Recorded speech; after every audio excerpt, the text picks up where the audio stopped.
Mas o importante é o que nós iremos ler agora. Abra sua Bíblia em João capítulo 9. João capítulo 9, você que me acompanha pela internet, você acompanhe também na sua Bíblia, porque hoje nós iremos estudar um tema que talvez vá abrir a sua mente para algumas questões que você ainda não tinha ouvido falar.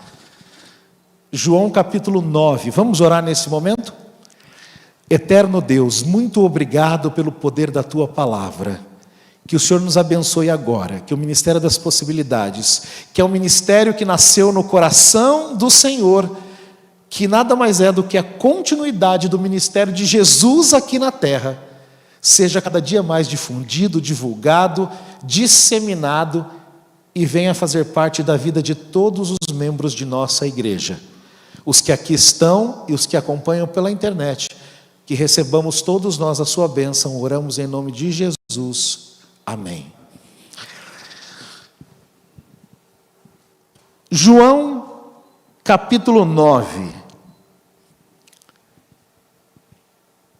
A narrativa começa com um contexto de Jesus com seus discípulos em um lugar, vendo uma pessoa, e uma pergunta acontece. Os discípulos dizem: Mestre, verso 2, Mestre, quem pecou para que este nascesse cego, ele ou os pais dele? A pergunta dos discípulos, queridos, revela uma lógica antiga, mas infelizmente ainda viva em nosso meio. Quando alguém nasce ou vive com uma condição diferente, a primeira coisa que fazemos é tentar procurar um culpado. Quem pecou? O que os pais fizeram? Será que é falta de oração? Será que é espírito maligno, má educação? Será que é rebeldia, preguiça, frescura?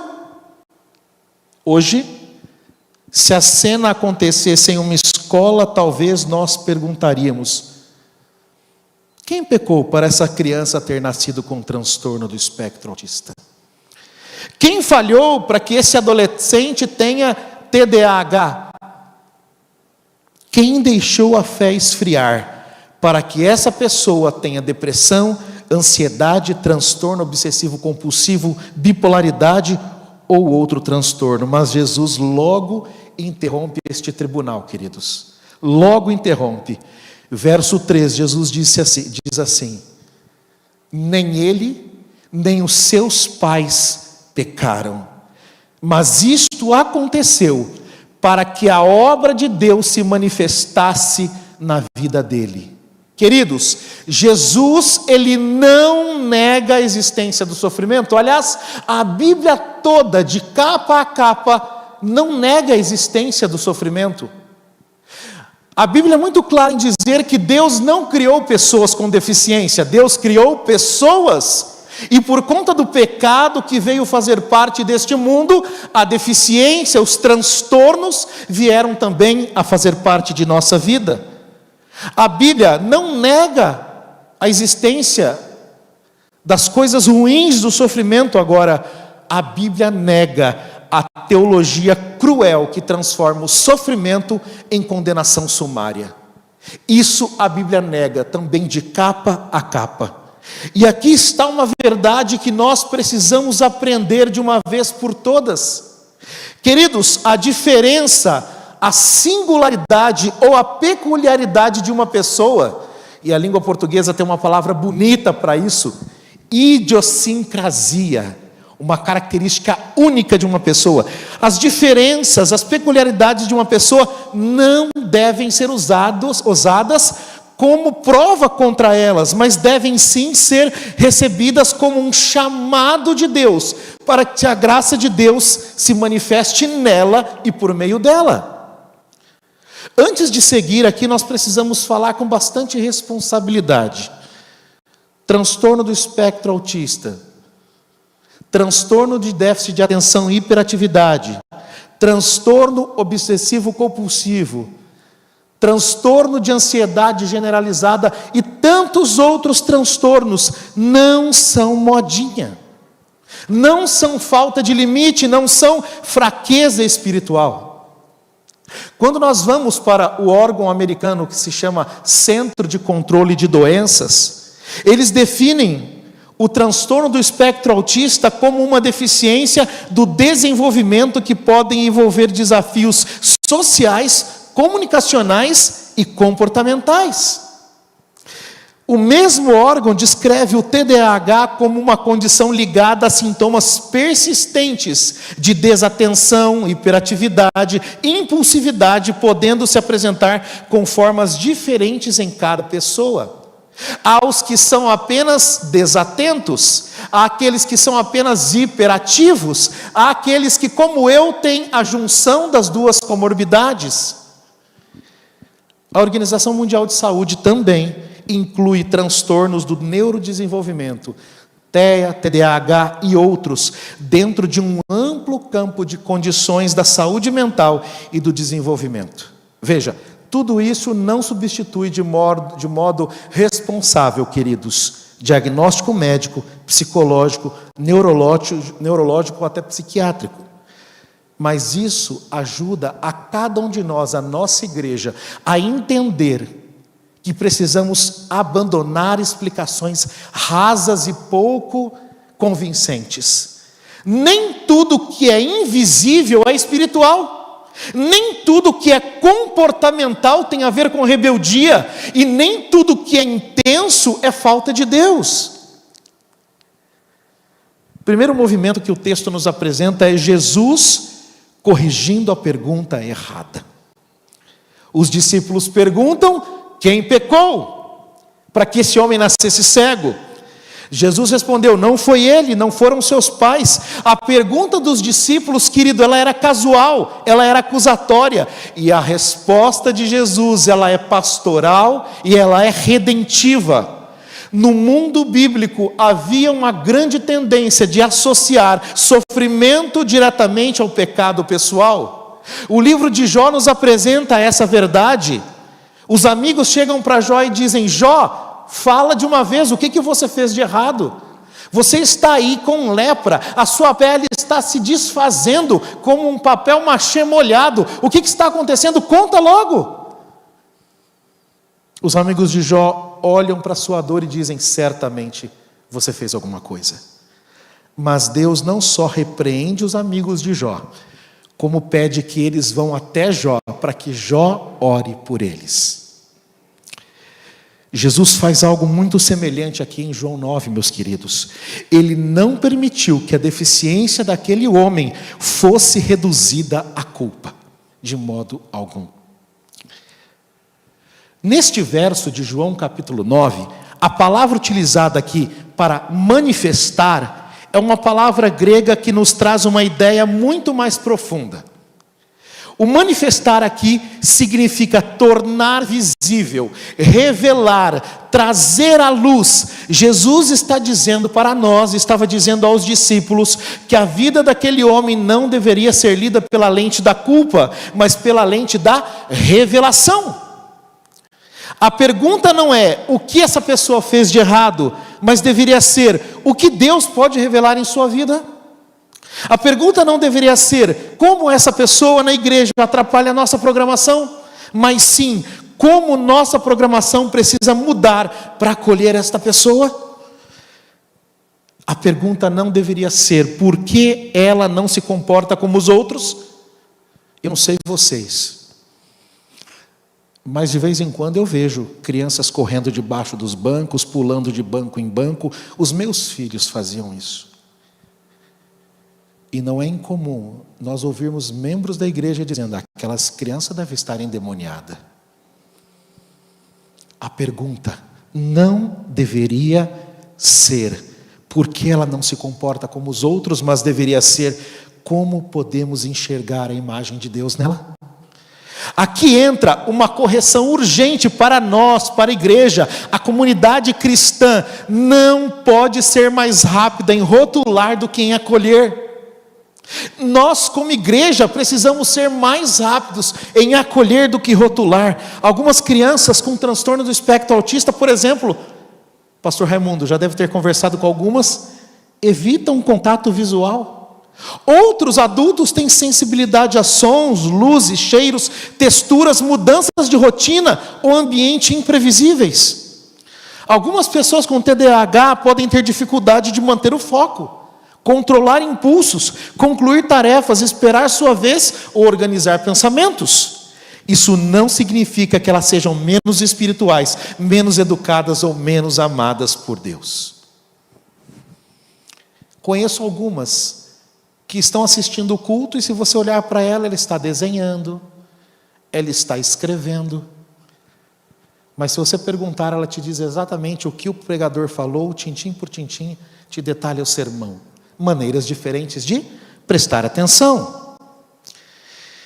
Queridos, a igreja precisa fazer perguntas melhores do que os discípulos. Nós precisamos, ao invés de perguntar por que ele não fica quieto, deveríamos perguntar: será que o ambiente está adequado? Ao invés de perguntarmos por que ele não olha nos meus olhos, deveríamos perguntar: será que ele está ouvindo melhor justamente sem olhar para mim? Ao invés de perguntarmos por que esse adolescente parece tão desligado, deveríamos perguntar: será que a atenção dele funciona de uma maneira diferente? Ao invés de perguntarmos por que essa pessoa não participa como os outros, deveríamos perguntar: que forma de participação é possível, digna e significativa para ela? Jesus não começa com acusação. Jesus começa libertando o homem cego da interpretação errada dos outros. Segundo movimento, a imagem de Deus. Entenda bem o que eu vou dizer para você. E eu falo como alguém que é neuroatípico. A imagem de Deus não está vinculada a um padrão perfeito de mentalidade, a um padrão perfeito. A imagem e semelhança de Deus não estão vinculadas à neurotipicidade, ao modo que é considerado padrão, normal, entre aspas. Quando vamos para Gênesis capítulo 1, verso 26, lá está escrito que Deus criou o ser humano à sua imagem e semelhança. E aqui nós temos duas palavras hebraicas para imagem e semelhança. Imagem, selem, semelhança, demite. E essas palavras, esses termos não descrevem, preste atenção nisso, não descrevem apenas uma capacidade intelectual, produtividade social, fala fluente, desempenho acadêmico, comportamento considerado adequado, não. Essas palavras têm a ver com outras coisas. Imagem e semelhança têm a ver com dignidade, representação e vocação. Até porque, se imagem e semelhança tivessem a ver com perfeição, nenhum de nós seria imagem e semelhança de Deus.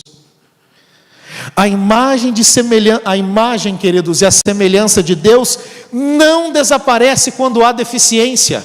A imagem e semelhança de Deus não diminui quando há transtorno. A imagem de Deus não depende de QI, não depende de laudo, não depende de fala, de autonomia ou de desempenho. Uma pessoa não vale mais porque ela produz mais. Ela vale porque ela foi criada à imagem e semelhança de Deus e ponto final.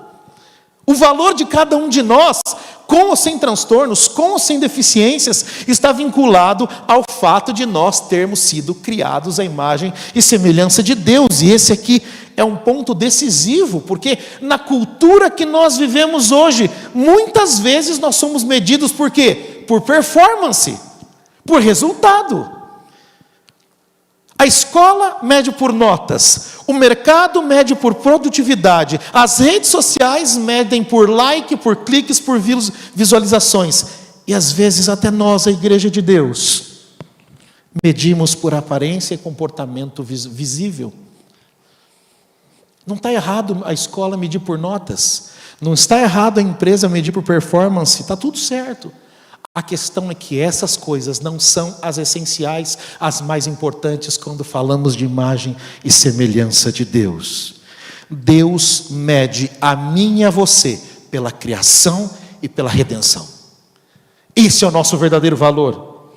A pessoa com transtorno do espectro autista, é imagem e semelhança de Deus. A pessoa com TDAH é imagem e semelhança de Deus. A pessoa com depressão, com transtorno bipolar, com transtorno obsessivo compulsivo, com transtorno de ansiedade, a pessoa enlutada, com deficiência intelectual, a pessoa que está sofrendo profundamente na sua mente, cegos, surdos, coxos, paralíticos, enlutados, todos somos imagem e semelhança de Deus. Independente das nossas condições, queridos. Laudo não substitui identidade. O laudo é importante, pode até explicar necessidades. O laudo pode abrir direitos e deve fazê-lo. O laudo pode orientar tratamentos. O laudo pode ajudar a orientar a família, a escola. Mas o laudo não define o valor da pessoa. E agora, eu queria de todo o coração falar para você que é pai, mãe, ou amigo, ou convive com alguém que tem alguma deficiência, algum transtorno. Eu vejo muitos pais, pastor Raimundo, tolindo, podando, aleijando seus filhos, escondendo as crianças por trás das suas deficiências. A minha esposa é professora de matemática. E como ela nunca deu aula para um aluno chamado Lúcio, eu vou chamar esse aluno de Lúcio. Ela tem um aluno, ela sabe quem é. E esse aluno tem transtorno de espectro autista. E ela dava aula para ele. Lúcio, vem cá, me ajuda a passar o PowerPoint. Ele ia para a janela, ficava olhando a paisagem. Lúcio, vem cá, me ajuda com tal coisa. Um dia, ela chamou o Lúcio, que não é o Lúcio, mas eu não vou dizer o nome, ela já deu aula em 3 escolas, você não vai saber quem é. O Lúcio diz assim: não posso, eu sou autista. Ela olhou para ele e falou assim: mas como é que é? Não posso fazer nada, eu sou autista. Minha mãe falou: eu canso de ver pais e mães bem intencionados impedindo seus filhos de se desenvolverem. Ontem eu fui tirar o gesso, eu tive uma fratura no braço esquerdo e uma mãe toda desesperada porque ninguém atendia ela. Chegou: meu filho é especial, ninguém atende. Eu chamei ela no canto e falei: mãe, o que seu filho tem? Transtorno de espectro autista. Eu era paciente, o filho dela também. Eu falei: ah, que legal. E conversei um pouquinho com ela, se escondendo, usando a deficiência e o transtorno de uma maneira equivocada. Muitos pais e mães estão infantilizando seus filhos até na idade adulta, impedindo deles crescerem. Não incentivam, não lançam desafios, não dizem você pode. Queridos, essas crianças, esses jovens, são imagem e semelhança de Deus. E deixa eu te mostrar um negócio na tela. Antes de qualquer diagnóstico ou laudo, existe uma declaração divina. E aqui, Juliana, eu estou mostrando um certificado como se fosse de uma faculdade, dizendo assim: atestado divino emanado pelo trono da graça de Deus, declaração oficial do Criador, façamos o ser humano a nossa imagem, conforme a nossa semelhança, assinada pelo Criador dos céus e da terra, Deus Todo-Poderoso.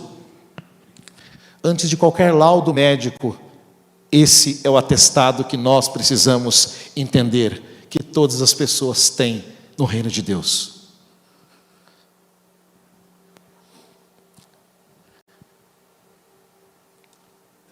Paulo, falando a cada um de nós, através do livro de Romanos, capítulo 8, versos 22 e 23, ele escreve assim: pois sabemos que até agora toda a criação geme, como geme de dores de parto, e nós, os que cremos, também gememos, embora tenhamos o Espírito em nós como antecipação da glória futura, pois aguardamos ansiosos pelo dia em que desfrutaremos nossos direitos de adoção, incluindo a redenção do nosso corpo. O corpo aqui também significa a mente. Queridos, a queda afetou a natureza, a queda afetou os seres humanos, mas não só o corpo, também a mente. Nós precisamos entender isso. Paulo diz que a criação geme, nós estamos gemendo. E veja, esse gemido não é apenas espiritual, ele é físico, emocional, relacional, cognitivo, mental. A queda do ser humano afetou o corpo inteiro e a mente faz parte da nossa condição. A Bíblia não trata o ser humano como uma alma desencarnada, você sabe disso. Dentro da antropologia bíblica, a pessoa é integral. Quando nós olhamos, por exemplo, o Antigo Testamento, quando vai falar de mente, ele utiliza a palavra coração. E frequentemente, coração tem a ver com pensamento, vontade, emoção, decisão, interioridade. De tudo que se deve guardar, guarda o seu coração. A melhor tradução seria a mente, centro de tomada de decisões, emoções. Não tem a ver unicamente esta palavra com o órgão do corpo, não. Frequentemente, coração tem a ver com a mente no Antigo Testamento. No Novo Testamento você tem outros termos, mente, coração, também revelando que Deus se importa com a parte interior do ser humano.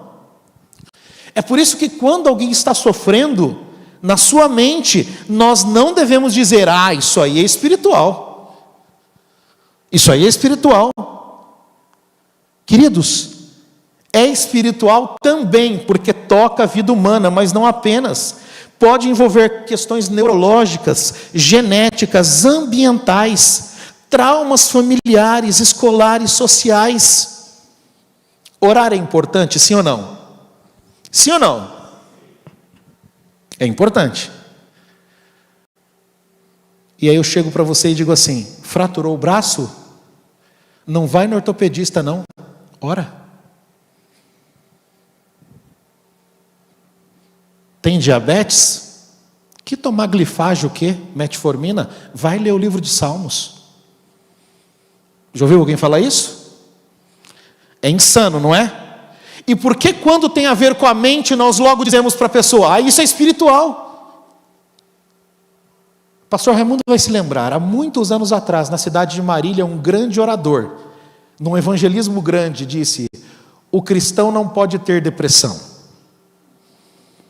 Alguns segundos se passaram quando ele percebeu que tinha falado uma grande bobagem. Tentou corrigir. Isso há 20 anos atrás, 30 anos atrás. Queridos, nós não mandamos alguém com dor no braço orar ao invés de ir ao ortopedista. Nós não mandamos alguém com diabetes abandonar o remédio e ler salmos. Mas porque quando alguém está sofrendo na sua mente, nas suas emoções, a nossa tendência é dizer que a pessoa tem que orar. Para com a insulina, diabético, vai orar. Não vá ao ortopedista, leia salmos. Isso não faz sentido. Nem tudo que é emocional é falta de Deus. A fé não elimina a necessidade de cuidados médicos, queridos. A fé dá sentido, mas muitas vezes apenas o evangelho, a oração não é suficiente. Jesus mesmo se comparou a um médico que precisava tratar dos doentes. Ele disse, eu não vim para aqueles que estão bem, com saúde, eu vim para os que estão doentes. Ele é o grande médico e ele usa outros médicos. E veja, Jesus, e esse é um ponto central nos evangelhos, isso tem que entrar na mente, no coração dos pais, dos professores, dos líderes, dos pastores, dos diáconos, dos anciãos da igreja. Nós precisamos entender que nem toda criança inquieta é mal criada. Nem todo adolescente disperso é desinteressado. Nem toda pessoa que evita abraços, não é, querida Juliana, é uma pessoa fria. Meu filho não gosta de abraços e eu descobri há pouco tempo que ele tem transtorno do espectro autista. Agora eu entendo. Antes eu pensava, o que eu tenho de errado? Minha filha não gosta de abraços. Há motivos. E nós logo dizemos, lá, o pastor Raimundo não gosta de abraçar, ele é snob. Queridos, nós precisamos entender um pouquinho mais a respeito dessas questões. Nem todo adulto ansioso é fraco na fé, nem toda crise sensorial é birra, nem todo silêncio é indiferença e nem toda impulsividade tem a ver com caráter. É claro, diagnóstico é importante. Pessoas neurodivergentes devem aprender a ser disciplinadas. Ellen White comenta: no Desejado de Todas as Nações, pasme você, que Maria teve que ensinar disciplina a Jesus. Maria precisou ensinar disciplina a Jesus. Estamos falando de alguém que não era infectado pelo pecado, não tinha natureza pecaminosa, mas veio ao mundo com um corpo com 2000 anos de pecado e foi afetado. Precisou aprender o quê? Disciplina. Provérbios 22:6 diz: ensina a criança no caminho que deve andar. E a expressão aqui, no caminho, também pode ser entendida como uma educação que cria a criança real, não a criança idealizada. Cada um de nós é diferente, cada criança é diferente. O caminho de cada um envolve conhecer o ritmo, a estrutura, os limites, as possibilidades. Algumas crianças aprendem melhor com rotina visual, outras precisam de pausas, outras precisam de previsibilidade. Antes de sair, eu estava em casa, Josué: papai, aonde vocês vão? Que hora que vocês voltam? Mas vocês vão ficar até quando? Vocês vão até domingo ou voltam amanhã? Mas amanhã que horas? Previsibilidade. Conhece alguém assim? Previsibilidade. Outros não têm o mesmo ritmo de alguns. Algumas crianças precisam de menos barulho, adultos também. Eu entro no Uber e a primeira coisa que eu peço: amigo, você pode desligar o rádio, por favor? Sensibilidade. O som me incomoda.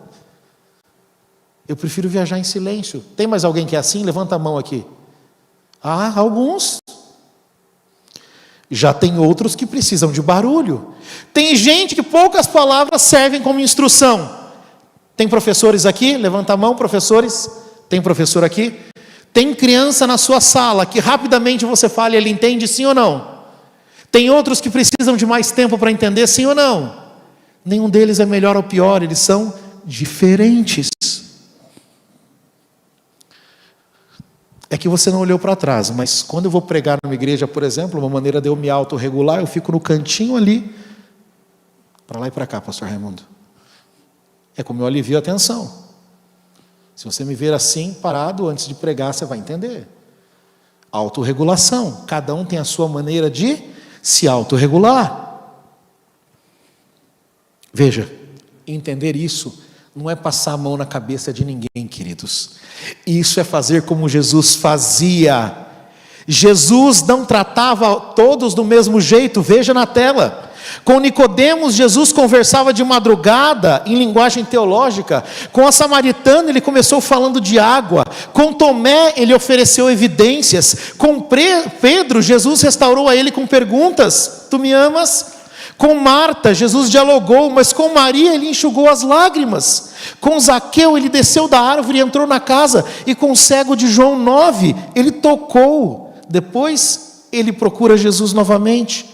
Queridos, Jesus não padroniza cuidados, ele personaliza a graça. Jesus não trata todos do mesmo jeito. Não tratava e não trata, porque nós não somos iguais. Quer a maior prova disso? Olhe para a ponta do seu dedo.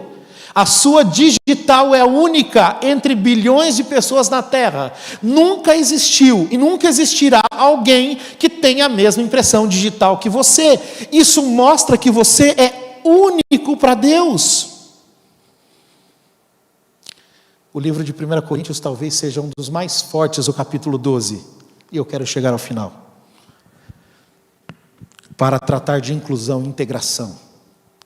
1 Coríntios 12 é um dos mais fortes capítulos da Bíblia. Ele diz assim, no verso 2, no verso 14 do capítulo 12, Paulo diz: o corpo não é feito de um só membro, mas de muitos.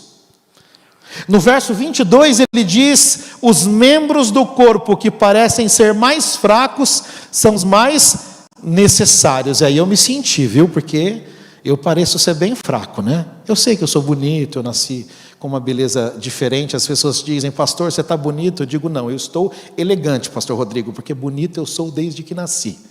O nome disso é alta autoestima.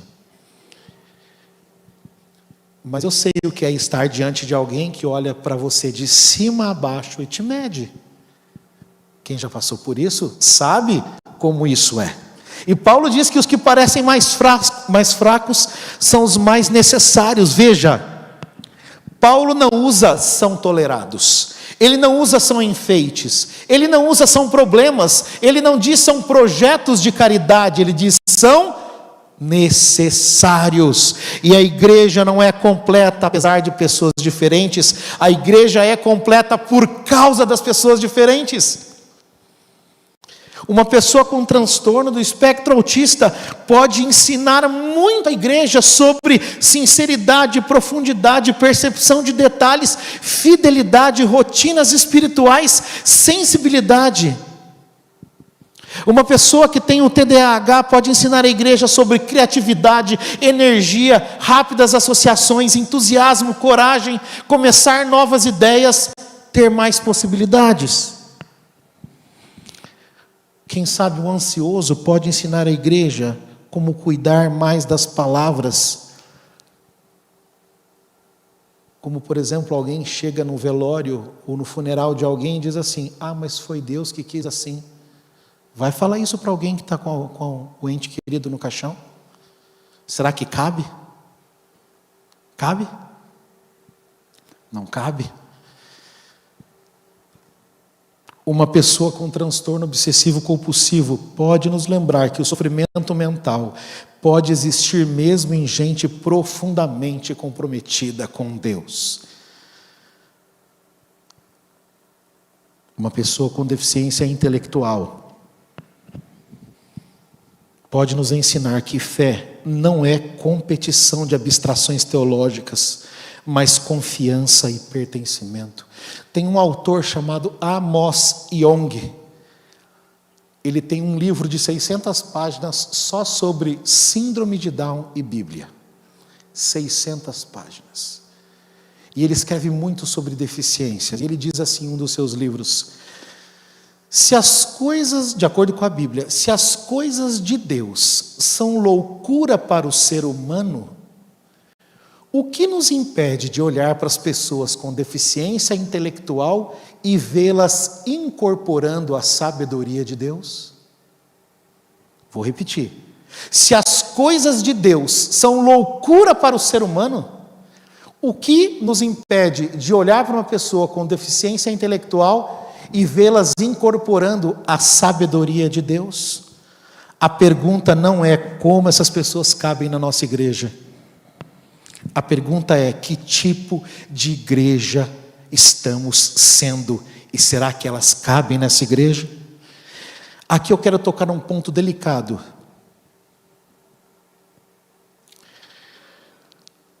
Queridos, demonização de transtornos mentais.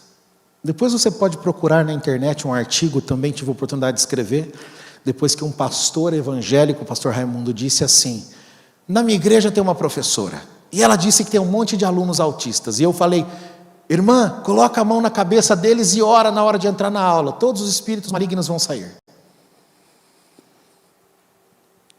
Depois você procura o artigo Autismo, Ciência e Fé em Defesa da Verdade. A Associação Geral vai publicá-lo em inglês e espanhol, ainda esse ano, na Revista Mundial dos Jovens. E ali eu trabalho todos os textos bíblicos em que são transtornos cognitivos ou intelectuais e outros casos em que Jesus trata realmente com possessão demoníaca. São situações diferentes, o próprio Jesus faz essa distinção. A Bíblia não autoriza ninguém a chamar o sofrimento mental de possessão. Eu já vi isso acontecer. Isso destrói famílias, arrasa tratamentos, aumenta a culpa e afasta pessoas de Deus. Jesus não quebrava a cana rachada, queridos. Jesus não apagava pavio que fumegava. Jesus não esmagava quem já estava ferido. Isso é o retrato do servo do Senhor. E esse deve ser o retrato da igreja do Senhor. Quero finalizar dizendo para você o seguinte: Quando falamos de inclusão, não estamos falando apenas de discurso, mas estamos falando também de prática. A fé só se torna concreta quando nós, como igreja, fazemos todos os ajustes e adaptações necessárias para que todos sejam alcançados. Todos sem exceção. Jesus, a Bíblia diz, João diz, e o verbo se fez carne e habitou entre nós. João 1:14. E é interessante que em vários locais da Bíblia, a palavra sarx, que é a palavra grega para carne, ela significa carne pecaminosa, pecado. Mas nesta passagem específica, carne significa realidade concreta da existência humana. Quando a Bíblia diz que Jesus se fez carne, está dizendo que ele entrou no mundo da fragilidade, do cansaço, da dor, das lágrimas, dos limites e da vulnerabilidade. A Bíblia relata que Jesus chorou, que Jesus se entristeceu, que Jesus se angustiou, se cansou, sentiu abandono, conheceu a pressão emocional do Getsemane, a ponto de em Marcos 14:34 ele ter dito: a minha alma está profundamente triste até a morte. Eu imagino os discípulos chegando para Jesus dizendo: que isso aí, Jesus, vai orar? Para com esse negócio aí, Jesus. Que negócio é esse de angústia, de alma triste? Ué, mas não é isso que nós como seres humanos às vezes fazemos com amigos, com irmãos, com colegas? Tratamos todas as lutas emocionais como falta de Deus, como falta de oração. O próprio Salvador do mundo disse: a minha alma está profundamente triste até a morte. Queridos, Jesus veio ao mundo para redimir não uma humanidade abstrata. E pastor Raimundo, isso aqui me chama a atenção. Eu sei que você talvez vai discordar de mim, e eu não estou usando isso como substituição à Bíblia. Mas alguém aqui já assistiu a série The Chosen? Eu já assisti, até pelo TDAH, minha esposa sabe, todas as temporadas umas 8 ou 10 vezes, todas. E quantos artigos e sermões eu tirei ali, insights.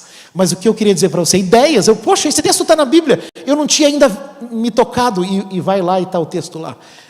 A série tem problemas, há problemas doutrinários, mas uma coisa me chama a atenção: a humanidade de Jesus.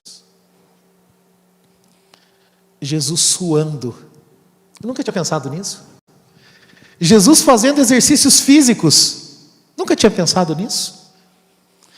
Jesus brincando com as crianças ali, fazendo suas peças. Jesus era carpinteiro, né? Carpintaria vai além de marcenaria. Jesus trabalhava com madeira, com pedra, com barro, com entalhe, construtor de casas. Isso era carpintaria nos seus dias. Mas esse foi o ponto alto assistindo aquela série. A humanidade de Jesus, isso me chama a atenção. Eu dizia, pastor Raimundo, Jesus é gente como a gente. Foi. Hoje não é mais, está num corpo glorificado. Mas Jesus, ele tinha corpo, mente, memória, dor, medo, limites, história. É por isso que Hebreus, e eu gosto dessa nova versão transformadora, ela diz, Hebreus 4:15, nosso sumo sacerdote entende as nossas fraquezas, pois enfrentou as mesmas tentações que nós, mas nunca pecou. Elias também diz no livro de Hebreus, Elias era um homem sujeito às mesmas paixões que nós. Ah, mas Elias foi um homem tremendo, né? Elias simplesmente arrebentou com 800 profetas, 400 de Baal no Monte Carmelo. Pois é. E aí quando Jezabel o ameaça de morte, o que ele faz? Ele pede a morte para o próprio Deus. Se isso não é depressão, eu não sei que nome você vai dar. Elias, eu tenho uma capela para os alunos lá no colégio, que eu falo sobre todos os 5 momentos emocionais diferentes que Elias passou. Depressão, euforia, vitória. Cristo, queridos, e você que me assiste, preste atenção. Eu não sei se você está assistindo aqui no sofá com uma depressão profunda, não consegue ir à igreja, não consegue nem orar. Deus entende você. O sumo sacerdote que eu e você temos no céu conhece, entende as nossas fraquezas. Portanto, queridos, quando entrar por aquela porta alguém que está enlutado, alguém que está em depressão, alguém que é neurodivergente, ele não entra, ou ela não entra como exceção ao Evangelho, mas entra como alguém por quem Cristo também morreu, assim como Ele fez por mim e por você.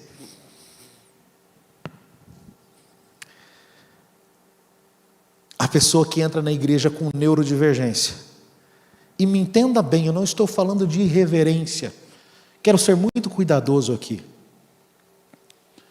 A pessoa que entra na igreja e não consegue prestar atenção no culto, a criança que os pais não vêm mais à igreja, porque todo mundo fica olhando para ela, e desculpa dizer, em poucas igrejas eu já vi um grupo se reunir e dizer: olha, a irmã lá não está vindo mais à igreja, vamos fazer um grupo e vamos fazer um rodízio para ficar com o filho dela cada sábado para ela vir à igreja.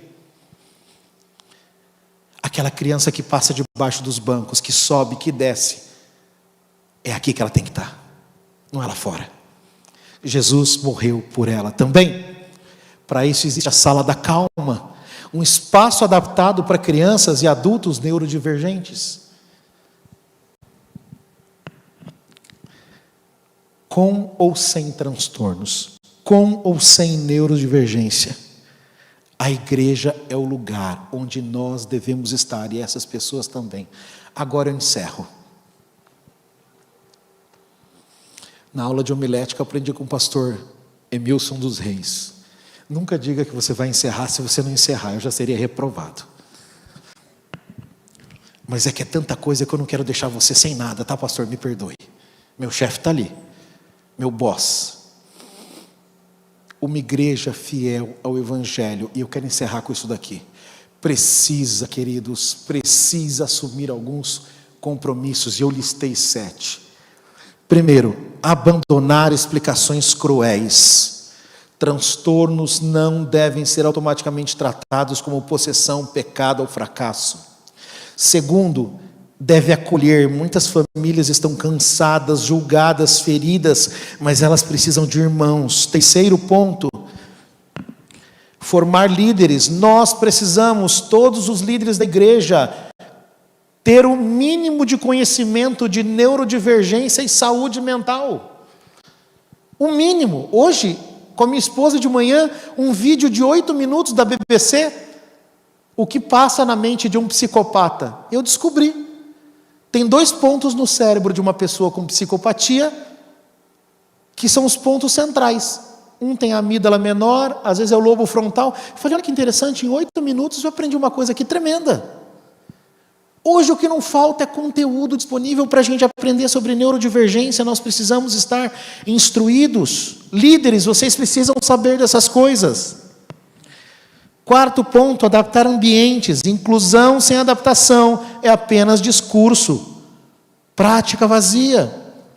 Quinto ponto, nós precisamos encaminhar. Nós não somos profissionais de saúde. Eu atendo alunos no colégio, e é o primeiro sinal de depressão, uma coisinha pouca a gente aprende com os profissionais. Eu digo: olha, posso te colocar em contato com um profissional?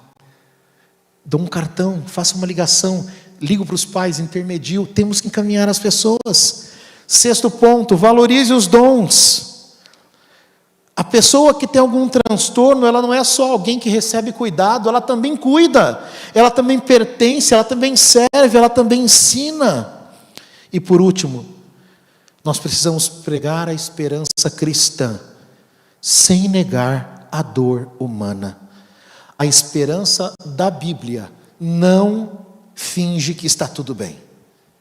A esperança cristã da Bíblia diz que mesmo quando tudo não está bem, Deus está conosco, para que as obras de Deus se manifestem nele. Voltemos a João 9. Os discípulos viram um problema teológico. O que Jesus viu? um homem. Os discípulos viram uma pergunta sobre culpa. O que Jesus viu? Uma oportunidade de graça. Os discípulos queriam explicar a dor e Jesus decidiu agir na dor. A mente atípica de Cristo. Eu não estou falando de atípica no sentido de neurodivergência, mas Jesus tinha uma mente atípica dos seus dias. Sabe por quê? Porque ele pensava fora da caixa. Tenham entre vocês o mesmo modo de pensar, a mesma mente, a mesma mentalidade de Cristo Jesus. Jesus, ele olhava de maneira diferente, ele pensava de maneira diferente.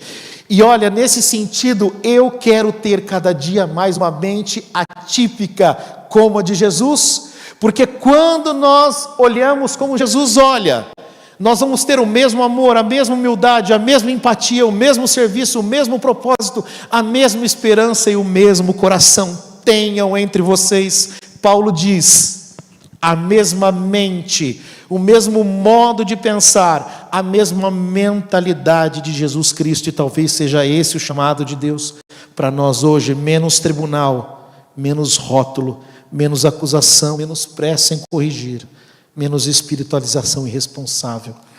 Queridos,